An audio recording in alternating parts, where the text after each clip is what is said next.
Hello, so I'm Mark Peterson. I'm the Chief Strategy and Partnerships Officer for Neurodiversity in business. Many neurodivergent employees face challenges at work as a result of how they interact with the world, how they think and communicate, and the models of the world they have created in order to function each day. When I talked before with Matthew, we picked up on my references to disadvantages and trying to fit into the world and everything it expects. And Matthew was very helpful with his language, and you'll see examples of that as we do today's podcast. So today I'm joined by Matthew Pollard. He's the best-selling author of the Introverts Edge book. And some of you may consider yourself introverted or extroverted. We'll get more into that through this conversation. But first of all, I'd like Matthew to tell us a little more about yourself. Yeah, absolutely. And first, thank you very much for having me on. And, it's actually really interesting when we talk about the concept of introversion, because most people actually don't know if they're introverted or extroverted. And some people have an idea of it, but they're not actually sure, or they'll respond with, oh, I used to be introverted, now I'm more extroverted, or vice versa. That's even possible. But, what really drew me to the space of introversion is because, I grew up with the reading speed of a sixth grader. I didn't know what I wanted to do with my life. I had horrible acne. I got diagnosed with this thing called Irlen syndrome, which basically means I put on this funny pair of colored lenses, and miraculously I can learn to read, but not like everyone else. I could start the process of learning to read. But as luck would have it, or I guess misfortune would have it, I fell into a door-to-door commission-only sales role after losing my job just before Christmas. And after 93 doors of rejection, after 5 days of product training and no sales training, I made my first sale, and then I went and learned how to sell using a sales system. And I ended up the number one salesperson in the largest sales and marketing company in the Southern Hemisphere. And it took about 6 weeks to do that, but it was 8 hours of applying what I learned, 8 hours of going home and practicing the next step or the next part of the process, and then 16-hour days on the weekends getting prepared for the Monday. And it was a time I wouldn't wish on anyone, but I've carried that success for the rest of my life. And what was really interesting is I went on to be responsible for 5 multi-million-dollar business success stories. What's really interesting is every time I take on something new, like when I started to succeed in sales, I got promoted into leadership. I was terrible at that, but back to learning systems and process. And I think what I learned is firstly that the disadvantages we have or the adversities we face seed the success of our future. And the second is that the world says, I'm not good at that, or I can't do that. And because of that, we don't try. And what blows me away when it comes to neurodivergent topics, because this isn't just an introversion thing. So if you talk about the, ADD, if you talk about Asperger's, which I have both, if you talk about other forms of neurodivergency, if you talk about extreme extroversion, which should also be classified as neurodivergency, then most people will see those things as something that we cannot change, right? If you want to learn to be an accountant, if you want to learn to be a software engineer, and you have no experience and you're terrible at it, if you want to learn how to ski and you're terrible at it from the beginning, people will show you systems and process and structure, and they say, this is exactly what you do to get better at it. And funnily enough, the people with natural ability that don't gravitate to system and process actually end up getting dominated by the people that were terrible at it that actually followed process. Process always wins out. But when we talk about this world of neurodivergence, and it drives me nuts, is that when we talk about neurodivergence, we talk about how to get them to survive in an extroverted world or a neurotypical world. And it frustrates me because if you look at all the successful people globally, there's something unique about them. They leaned into it. They didn't try to normalize themselves. If you look at corporations, everyone's trying to get their staff to be normal, to try and come in, and we have podcasts like this about how to bend yourself to what everyone else is doing. Well, I've worked with career professionals that by getting them to lean into their difference, every person that I've worked with has had tens of thousands of dollars worth of pay increase because they've either been poached, they've been moved into a new department, they've been promoted. Why? Because they've leaned into their difference rather than trying to normalize themselves, which they're terrible at. So when we look at what brought me to this work, yes, I went on to be responsible for 5 multi-million-dollar success stories. Yes, I worked with thousands of small business owners all over the world, getting them to leverage their introversion as a strength. What drew me to this podcast, though, is the fact that neurodivergency is all about, if you look at, and what you guys are doing are amazing, and I'm really, really happy to see this topic start to make the mainstream, right? Even introversion only is a relatively recent topic when we look at the way, the topics that we have, that are becoming popularized. But neurodivergency, most people say, I have this problem and therefore there's this wall that I cannot cross. And I have these disadvantages that mean I need to limit myself in some way, shape, or form. If you think about introversion, introversion in most people's minds means that I can't do certain jobs or I won't be good at certain jobs. And I've proven with sales, I've proven with networking. I mean, I'm listed as one of the most highly rated sales speakers in the world. I'm listed as one of the best storytelling speakers in the world. Yet most people think introverts can't talk from stage or comfortably. And of course, we'd all be dominated by extroverts. If you go to global gurus and look at the top 30 sales professionals in the world, not only am I on that list, I can point to a bunch of other introverts that are also on that list. Yet we all know introverts can't succeed at sales. What I'm highlighting throughout everything that I do and why I'm ecstatic to be on this podcast is the one thing I want people to take away from this episode is that it's what I have, whether it's ADD, Asperger's, autism, introversion, can be a disadvantage if I just live with it, if I don't learn strategies, if I don't learn systems. But if I lean into my difference, it can be a huge advantage. And for organizations that are listening, if you don't leverage the superpowers of your neurodivergent team, staff, new hires, you are missing out, because groupthink is a horrific thing for an organization. Innovation is what drives organizations. Everyone wants people to normalize, yet it's our differences as organizations, as individuals within our organizations, that give us the competitive advantage that allows us to succeed in the long term.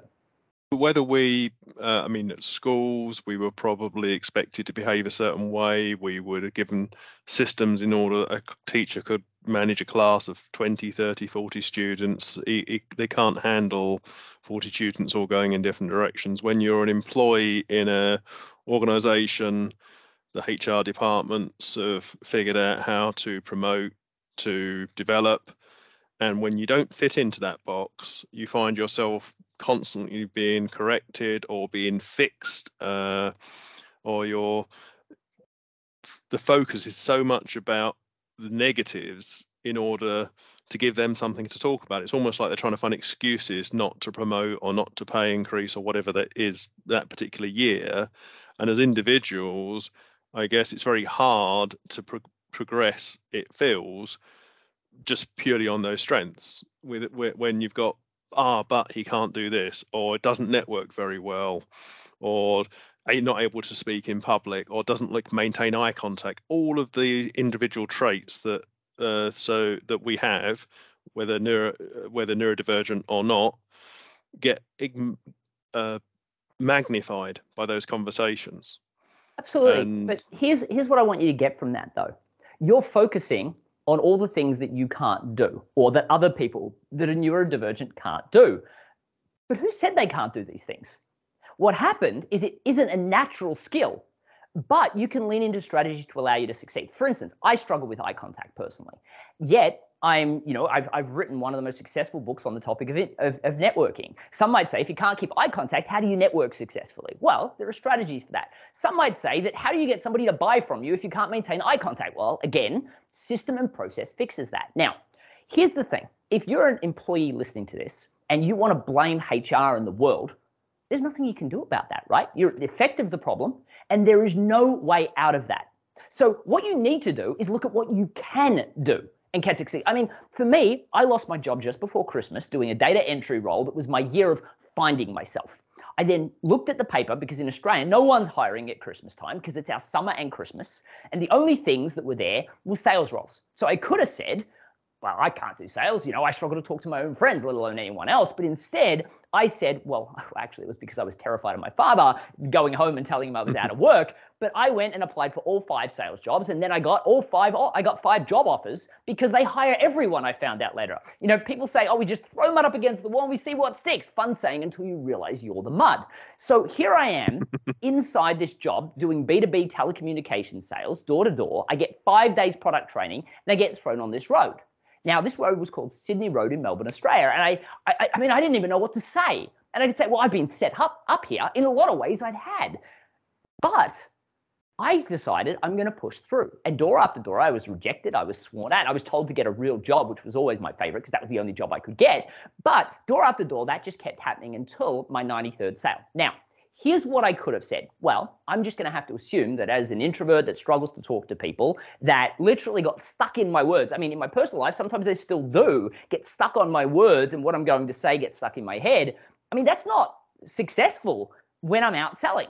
But what I did is I focused on process. I focused on things that, as an introvert, I'm great at. Practice, planning, and preparation. Huge superpowers. By the way, extroverts think that it's a great thing to just be able to wing things. Well, it is at the beginning, but a lot of times extroverts say things they didn't mean to say, and it leads to lots of customer problems and complaints. Secondly, they're good at winging things when they're having a great day, when they just walk out after a fight with their wife, their husband, or a dispute with their child, or a mortgage bill comes in and they find out their interest rates have gone up and they've got, oh my gosh, how am I going to cover that cost? Funnily enough, they don't sell as well because that natural gift dissipates. For me, rain, hail, or shine, I just run a program. I'm like a computer system. I say the same things, the same inclinations. It is a superpower, except for the fact I get to leverage the power of empathy, which extroverts don't really have as well. Now, they can go and learn that strategy. It's not a thing they can't get past. So people that are on the extroversion highly neurodivergent scale of I don't know how to listen, which is also a problem, can learn those strategies too and those systems too. On top of that, some might say they're not great at actively listening. Well, I had that as a superpower. So being able to listen, being able to empathize, being able to plan and prepare stories, which is why, I'm listed as one of the most successful storytelling speakers in the world because I am masterful at it. By the way, when I started, I was horrific at it. It's because of system and process. Now, if we think about networking, well, everyone knows that a lot of people are expected to network. They can't socialize. How are they promotable? Well, I hated networking. But what I realized is, especially today, it's interesting. And this guy was definitely neurodivergent. We didn't have that conversation, but he was definitely highly, highly introverted, worked for Intel. I spoke at an event for Intel, and I was speaking to the marketing and the sales team. And I was having a dialogue, for an hour, I spoke about storytelling and how to leverage it in marketing, how to leverage it in sales, how to leverage it in leadership. And then I went back to my hotel, and I was staying at an A-loft, and it was the closest hotel that was there. Intel put me up there. And then I went, oh my gosh, they don't have room service. Now, for someone like me, not having room service is a horrific problem because now I have to mentally prepare for going downstairs and running into people that just saw me speak because they usually put people up that are at the event at the hotel. So I have to dress up. I can't just go out in my tracksuit. I have to, mentally prepare for the fact that people are going to approach me. This one person approached me and he said, Matt, he asked me a bunch of questions. We had like a 45-minute dialogue. I was starving. I was just trying to get to the restaurant to eat something. 45 minutes. But here's the thing. I was talking about something I was passionate about. So while I was starving, I was actually having a wonderful time. Neurodivergents are amazing at talking about things they're passionate about. So again, if you lean into your difference, a lot of times you get to talk about the thing you love all the time. And that's great when you can draw the energy from that, because obviously in the area of sales, there's a volume aspect to that. The more approaches, hopefully you have more success. And certainly extroverts, one definition is they draw energy from those conversations, where introverts, it takes the energy out of you. What's the system for topping up your energy? Because I get to the end of most days, I'm exhausted from all the interactions. What system deals with that? Well, so here's the thing that I'll first tell you. As an introvert, as any personality type, you can't define yourself by that, but you do need to understand your personality type, and you do need to understand strategy. So we'll talk about that in a second. Here's the thing that I want to highlight first, though. When I was talking to this person at Intel, which was one of the senior leaders, he was enjoying the conversation. I was enjoying the conversation. I can tell you it was still taking energy from me. Any form of conversation like that takes energy from me. However, because of the strategies and the systems that I have, it took less. Because I was talking about what I was passionate about, it took less. Now, also, because I leveraged a lot of planning and preparation, stories that I already know how to tell, advice that I already have, it required less thought on my process. I was in a lot of ways on autopilot, and because of that, it took far less energy. But I just want to make a point. This person said to me, it was easy for me to talk to you, and I'm really glad that we had this conversation, because for me, I was at a conference with over 100 global leaders for Intel, and I can't really talk to any of them. I don't have any way of connecting with them, in any way. But with you, I saw you speak. I had all these questions, so I wanted to ask you all these things. And I said, that's really interesting because from what I know about Intel, you're classified as a newbie if you've only been there for 20 years. So these people that were at this conference this year, were they there last year and the year before and the year before? Of course they were. Is there a list of people that attend? Absolutely. Why did you not look at the list, look them all up on LinkedIn, work out who you wanted to talk about, look on LinkedIn and work out what books they're reading at the moment, look at what jobs they have, what specific, projects they're working on, things that they're interested in. For me, when I go to any conference, any event, anywhere, I look at the attendee list, I go on LinkedIn, and I treat it like a shopping list. If I go to a networking event, I go to the meetup page or the Facebook or the LinkedIn page, look at the attendees, look them up on LinkedIn, and I go shopping for people that are, firstly, in my target demographic or have something that's of interest to me. So when I go to that networking event, I'm like, oh, I'm so glad that we caught up. I noticed you were reading this or you're working on this project. I'd love to hear more about it. Or, I had this idea or I've got this introduction that might aid you. Now, when I go to these networking events, it feels more like a pre-planned meeting, which takes less energy from me. On top of that, I usually connect with them on LinkedIn before I go and I say, hey, I just wanted to let you know that I'm going to that conference as well. And, I checked out your LinkedIn profile and I know you're really interested in this. I really hope we get a chance to touch base and connect about that. Now they're expecting me too. Now, even if they're not going to that networking event, they're like, oh, I'm not actually going. I've changed my mind. But yes, I'd love to get on a Zoom call to have a conversation with you about that. So either way, it works in a dramatic way, which makes things so much easier for me. Plus, when I get to an event, half the people, just slightly less than half the world is introverted anyway. So I can say half the people don't want to be there. Most of them feel uncomfortable and they're like, oh, thank goodness, a familiar face because I saw that face on LinkedIn. I'm going to go talk to that person, which means when I walk in, there are people that are happy to see me as opposed to me feeling uncomfortable. So all of that leads to it taking a lot less energy from me. But know your introversion. When I speak at an event, when I finish speaking, and don't get me wrong, I can go from speaking for an hour to doing Q&A to going down off stage and talking to people and answering all their questions. I can then run straight into another conference, another workshop potentially, run that, answer the questions, go down off stage, talk to everybody. But when I go back to my hotel room, it's like I get hit by a freight train. My passion, my adrenaline, all of that dissipates. So I can speak, but it draws energy from me, which means I have to block out time to mentally recover, right? I joke about the fact that, well, after I finish this podcast interview, I will literally get changed out of this and I will put on something more comfortable. I will put on something that probably has a hoodie on it, and I will watch 20 minutes of television that I will not watch a single thing of it. It's just there to distract me, to stop my brain working, and I will mentally recharge. When I go and speak at an event, it's 2.5 hours before I want to do something. Now, if somebody from my team pings me during that time, I won't respond, even if it's an emergency, because I know I'm mentally fractured. I'm not speaking in a place that I would be comfortable to communicate. So because of that, right, I block that time out just like I'm in a meeting. If I was in a meeting, I wouldn't reach out to you. Why can't I have that diffuse time? Now, if I know that there's something coming up that I need to do inside that time, I will preface at the very, very beginning that I just spoke at an event, and because of that, I might be a little bit more intense or a little bit structured, or, I might need to pause because I've learned that if I pause before I respond, that I can then respond in a thought out way, but I need to take a small breath before, because my fight and flight is at an all-time high during that time. But if I explain it up front, people are willing to wait because they understand it. I've got a podcast called The Introverts Edge. And on that podcast, I interviewed Jason Cohen. He's the founder of WP Engine. It's one of the world's largest web hosting services for WordPress websites.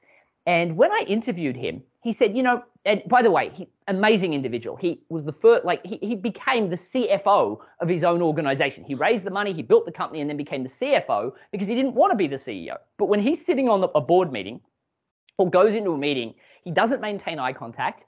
He struggles to talk to people. And he said, the number one thing I say when somebody's new in the room is I say, hey, I just want to let you know up front, I'm really, really introverted. So for me, sometimes even having a conversation with you is really uncomfortable. So if I'm not maintaining eye contact or if I'm struggling to communicate, I want to apologize in advance. Well, what happens? As soon as he even comes close to opening his mouth, everybody goes absolutely quiet to give them an opportunity to talk. The extroverts in the room try and quiet everyone to give him to help him out. When I go and speak at events, there's always somebody that is at that event that is the moment that I even whisper something, quietens everyone else to listen. But here's the thing, it's also my responsibility to have something to say that is well articulated. And this is the thing, without planning and preparation, when somebody asks a question or if I have a thought, what I do is I generally open up a fire hose of jargon, functional expertise, it's a fire hose of jargon information. And when I do that, everyone's really unhappy or frustrated that they gave me the opportunity to speak. But if I've thought about the networking and the conversations that I want to have, or if I'm a employee and I go to a meeting and somebody asks me on the fly, what is that idea? Do you have any ideas on this? If I don't answer that well, or I might preface with, well, actually, as an introvert, I like to reflect on things. It would be really helpful if you're going to have a meeting to, let me know in advance the questions or the topics so I can have some time to reflect, because then I can give you great ideas. Because a lot of times the leader is really frustrated with the fact that what happens is they have this group meeting, and then Matthew comes up to you, Mark, a day and a half, 2 days later, and says, I was reflecting on the meeting and I've had this idea. And then I'm like, well, hang on a second. I've just implemented this idea. I've done all this work, and you're now telling me it's subpar. Why didn't you bring it up in the meeting? They're frustrated. But hang on a second. Is it the leader's fault that they didn't give the introverted person advance notice? Or is it the introverted person's fault that they didn't tell their leader that advance notice would be helpful? Well, the answer is both. We all need to take responsibility for the fact that we have a personality type, we have advantages and we have disadvantages. Our advantages we should lean into. Our disadvantages, on the other hand, we need to look at how we can systemize that, how we can create process, even if it's in advance, like the leadership example, to ensure that we get to lean into our strengths. Because if we get advance notice, we can reflect, we'll be more prepared. You know how hard it is for it's actually hard for an extrovert a lot of times if they're in a meeting with an introvert that's had that time to reflect, because they've had 3 days where they've probably been fixated. I know, Mark, with you get fixated on things just like I do. So if you tell me we're going to have a meeting in 3 days about this idea, I've thought it out, I've created the systems, and then you've got these extroverts winging ideas. They're not thought out. It makes me have a huge advantage, especially because I've not just thought out what the idea is. I've thought about how I'm going to articulate it, what story I'm going to use to articulate it, to make sure that not only do people hear what I say, I make it tangible and relevant, and I remove the ability, by using story, I remove the ability for me to open up that fire hose of information and hit them with jargon, which I absolutely could do, but I do that to please myself. It doesn't help anyone else. So if I understand the strategies to communicate to provide a better outcome, and I with planning and preparation, it's all fixed. The problem is we lean into, no one gives me a chance in a meeting, that's it. Or no one asks me my opinion, that's it. And from a leadership perspective, they're like, Mark never speaks up, that's it. Well, no, we all have a responsibility to lean into difference, to understand personality types. And that brings me to a really important point. A lot of people are scared to do personality tests because of the negative effects, the way people view them. If I find somebody's different, I'm ecstatic and I want to learn how I can leverage that difference. That is a corporation issue, but it's also a staff member issue because they have failed to understand how to articulate their value in that difference. We all have a burden to bear in this problem. So we talked about leaning into systems for what organizations might call disadvantages or things to fix. We talked about brand. We talked about communication, networking. But if I go back to brand for a moment, how do I fake interest in what you wear or what you did at the weekend? Because I don't care what you did the weekend. Have you done the project? Are you gonna get this thing done? That's what I generally care about, not whether they play football at the weekend. Absolutely. Or their favorite team won or lost. I don't care. So firstly, I've developed an entire life. If you look online, I'm very, very connected. I've never had a conversation about football. I don't really care what somebody did on the weekend. That being said, I know how to, again, planning and preparation means everything. I'll give you an example. When I was first selling, a lot of times I would be, when I started, I was cold calling, but then over time, I started to get appointments. So when I'd go into an appointment, the number one question somebody would ask me as soon as I walked in is they would say to me that, so the first thing they would say is, how are you? They'd start talking about the football. So what I would do is I would aim to get there just on time. And I would make, was that Mark? Yep, great. It's Matthew Pollard. I'm ecstatic to be here for their appointment. Oh, yeah, come through. I have to admit, I'm ecstatic to be here. Can you believe the traffic that's happening in this city at the moment? And then we'd have this whole conversation about how it's getting worse. I said the same thing every single time. But now we got to talk about the thing that I talked about all the time. I was running a program. It was important to the person I was speaking to that they felt like they were developing rapport. But for me, I replied in the exact same way every single time because I'd written out exactly what to say. I'd structured the way I was going to have that dialogue. I did it like it was a computer program. I understood that they needed that input in order to have the dialogue that I needed. But I wanted to make sure that I got that input inside the same box every time. The next thing somebody often would say is they would say, oh, would you like a coffee? And I would joke with, actually, I just had, I've had 2 meetings before this and I had coffees at both. If I have one more, I'll be bouncing off the walls. And we'd have a joke about how people can have too much coffee and how they can't sleep. Same conversation, same box.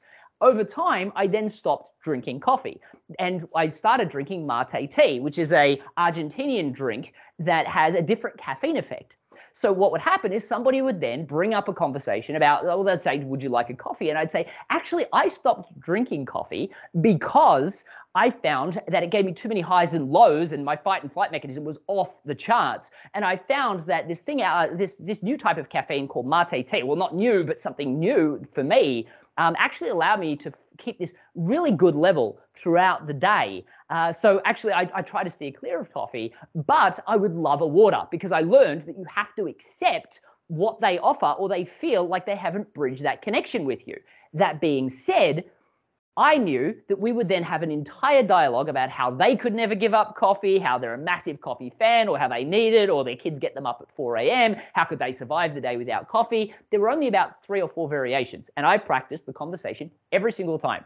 That then led to a structured, okay, great, and then we'd move into the sales process. Now, when I'm networking, what I have discovered is that I can be interested before I'm interesting. Now, everybody should do that, by the way, not just, by the way, extroverts, you should do that too. No one wants to hear how amazing you are. I also learned that if I just continue to ask questions, offer suggestions, introductions, there's no real work for me there. But if I ask them what they do, I know that they go straight into that. Where if I just do general light chit chat, the conversation goes nowhere. In my book, The Introverts Edge to Networking, which is the new book that just launched last year, when I talk about it, I say, if you start being interested, I mean, they came to the networking event not to talk about the weather, but they didn't come to talk about you either. They came to talk about themselves. So be interested in them and what they're doing, or talk about the fact that you almost didn't make the networking event. Traffic's crazy, isn't it? Have the same conversation every single time. I avoid the football like the plague because I don't even know, and it doesn't matter. Pick your football. Australian rules football, don't know the rules, don't know the players. American football, don't know the rules, don't know the players. Rugby league, don't know the rules, well, kind of know the rules, don't know the players. Rugby union, let's talk about that. Well, no one in America cares about it. No one in Australia really cares about it. So for me, and by the way, don't know most of the players. Followed it when I was 12. About now, not really much. Australian used to be good at it, not so much anymore. Lost interest, now can't have the dialogue. So for me, I control the conversation. And then they go, oh my gosh, Matt, I can't believe I haven't even asked you what it is that you do. Now, if it doesn't matter if you're a career professional or a staff member, or a small business owner, most people respond with, I have this functional skill, I've worked for this organization, or I've worked with these organizations, and I have this credibility. All that sounds like is a bunch of I brags. What I do is I respond with my unique message. I say I'm the rapid growth guy. Why? Because no one knows what that is. So they'll say, what is it? With career professionals, I help somebody get over 6 figures additional in income by calling them the velocity architect. I help somebody else get a $60,000 increase in salary. And we're talking within months by calling them oh gosh, what was the name of it? The attraction renegade. By framing it slightly different, all of a sudden, everyone, well, I've never heard of that. What is it? Why is it that we want to call ourselves a marketing consultant? That's like putting ourselves in a box. Just like saying, I'm this kind of personality type. We're all unique. We've got unique skills, talents, past backgrounds. And when somebody says, what is that, which is the only point of that point of differentiation, I don't respond with my functional skill. I say something like, one of the things I love to see more than anything in the world is a small business owner with enough talent, skill, and belief in themselves to go and start their own business. But what I find more often than not, and I just hate seeing this, is that they're stuck in this endless hamster wheel, struggling to find interested people, trying to make the sale, believing people only care about one thing, price. Do you know anyone like that? Of course they do. If I've gone to a small business networking event, if I've gone to a corporate networking event, or if I'm an employee, I'd frame it differently to make sure that it hits home with them. Then I say, well, I'm on a mission to help these introverted service providers realize that they're not second-class citizens. Their path to success is just different to that of those extroverts out there. And then I go into explaining the three things that they need to focus on outside the scope of their functional skill to obtain success. Notice I didn't mention any jargon. I talked about passion, mission, and it's hugely unique. So by doing that, it separates everything. So when you've got a situation where you haven't established relationship, or you can't adequately prepare beyond, say, what the company is about, say an interview. So again, many neurodivergent individuals looking to get their first jobs because they may have had challenges around education or being excluded, or they just haven't got the experience. So they've got the skills, but not the experience. So they're either failing these automated screening systems, or they're finally got in front of someone and they've got to sell the positives, because you don't talk about negatives in an interview because they won't hire you. So what systems would you recommend to many of our listeners who are trying to get those jobs, either the next job because they've found out they're neurodivergent and now want to move on because they've realized the place they are in sucks and they want to just go on and do something else, or they're trying to get that first job? So what sort of solutions would you suggest to them? Absolutely. So first step, stop focusing on the negative. Right? So I don't have any experience. I'm trying to get my first job. Well, you can still have passion and be on a mission. Like, one of the things I suggest in my networking book is, if you're out looking for a job or a customer, the first thing you want to stop talking about is your functional skill and your experience. Anyway, you just shouldn't be talking about that. But if I was trying, firstly, if I'm going for a job that's looking for a single individual that doesn't have any experience, right? A lot of the entry-level jobs, they understand you may not have experience. What they're looking for is a single employee. What happens is you think you need to sell yourself based on your credibility and for lack of anything else, people make decisions on price in small business. For lack of anything else, people make employment decisions based on personality, because you're not giving them something else. So let me frame it differently. When I go, firstly, I do not believe, and I'll make this incredibly clear for everybody listening, there is no way on earth you can't prepare for any form of interview or application that you're doing. The fact is, the organization that they work for has an industry type. For instance, if I'm looking for my first role, I can say I'm looking for any job. Well, then good luck getting picked over somebody else that has a personality. But if I say, one of the things I'm really passionate about is providing exceptional customer service and making sure that people have exceptional customer service experience, and I'm on a mission to change the level of contact points with inside organizations. Or if I say on the opposite side, one of the things I love more than anything in the world is seeing organizations integrate CRM systems to ensure that internal stakeholders have less anxiety around who they should contact and what they should do with tomorrow's day. So therefore, I'm on a mission to do blah. If I say one of the things I'm passionate about more than anything in the world is this industry type. For instance, I'm really passionate about the shipping industry, specifically because I find logistics drastically increase the world's GDP. I find that the logistics industry drastically, if logistics falls, all of a sudden you have unbelievable inflation like we're seeing at the moment. So I'm really passionate about helping and aiding the logistics industry because I believe this and I'm on this mission. When somebody hears that, they're, oh my gosh, I need to hire you. But for that, you have to be willing to apply for just jobs in the logistics space, right? For instance, some of the people that I've worked with, they're passionate about working with lots of small businesses. So I'm like, look for jobs that have a medium level management where you can have lots of involvement in lots of departments, or lots of, a lot of organizations are a collective group, a bunch of small businesses. For another person, they were really excited about working with they wanted to work in e-learning. They wanted to work in corporate e-learning, and they wanted to work for an organization providing e-learning to corporations. So, and predominantly when I speak at a lot of finance, a lot of EDU, a lot of technology. Why? Because what they have is a really complicated product to sell, and they think they have to explain it with a ton of jargon, where stories really help with that. By the way, stories help in interviews. Most people don't plan and prepare their interviews for that either. But here's what I focus on. When you go into preparing for an interview and you want to focus on getting somebody to contact you, if you're wanting to be involved in e-learning, well, look at the difference you want to have.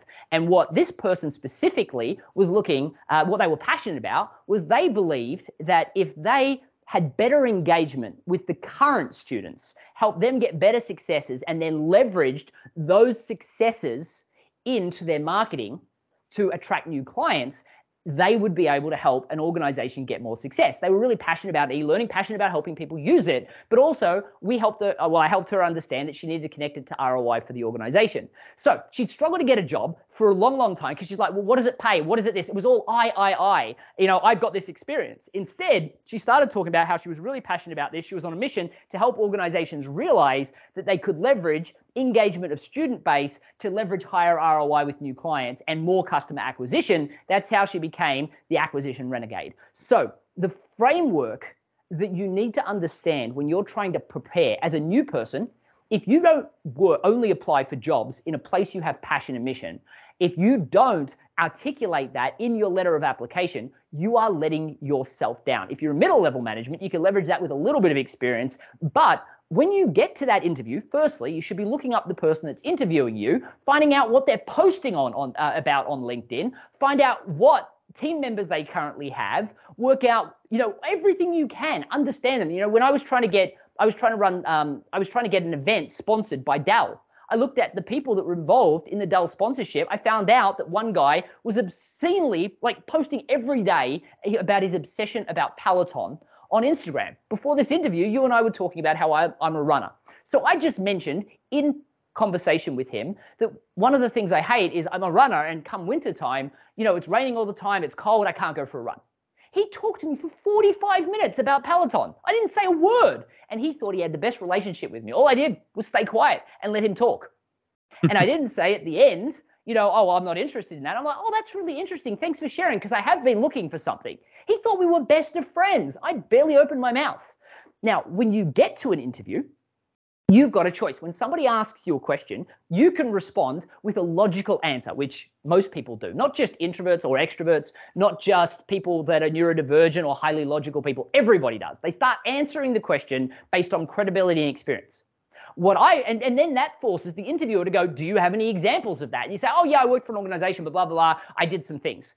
What I do is I would suggest people respond with an answer to the question, and then they should interrupt themselves within seconds of answering the question and say, you know what, a good example of that would be this. So what I suggest in the planning and preparation process is to think about if you're focusing on this industry or this outcome within all industries, you need to say, well, what are the three major outcomes that I want to see people have inside an organization that I work for, that I can be part of? Or what are the three major problems that they face? Well, what is an example of a story that I can share that shares why I care about that in an example? What out in the world can I use if I've got no real examples that I can use of my own? Or what stories do I have of my own if I have any experience at all, so I can leverage that? But I would leverage the power of story. Now, stories are not about jargon. Stories are about the person in the story. So if you're brand new, you can talk about the news article and the CEO and the stress they must have had deciding to do this implementation, but the outcome it had and how much of a relief and how you were excited how they were changing the world or changing the industry or improving the experience for their customers. If you're not new, you can talk about the CEO that you worked with or the executive that you did that for and their worries and their concerns and how you got them to an outcome. Funnily enough, as soon as you do that, the velocity architect that I was talking about before, he was in an interview and they went, you know what? You're not a fit for this job. Let me go and talk to my boss, though. I think that we need to create a job for you. And he got a job that paid 6 figures more than the job he was applying for, just because he framed it differently. What you have to realize is failure to plan, failure to prepare leads to a negative interview. We believe that when we go into an interview, the person doesn't give us a chance. Well, we didn't give ourselves a chance because we didn't do our homework. Excellent. I know we've spent time we said we would today. I really want to thank you for that session. It was really interesting and covered a lot of the themes that I know the people listening to the podcast want to get into.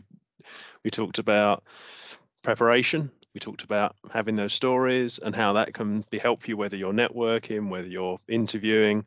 So thank you very much, Matthew. It's been a great day. It's my pleasure. Thank you so much for having me on. Okay.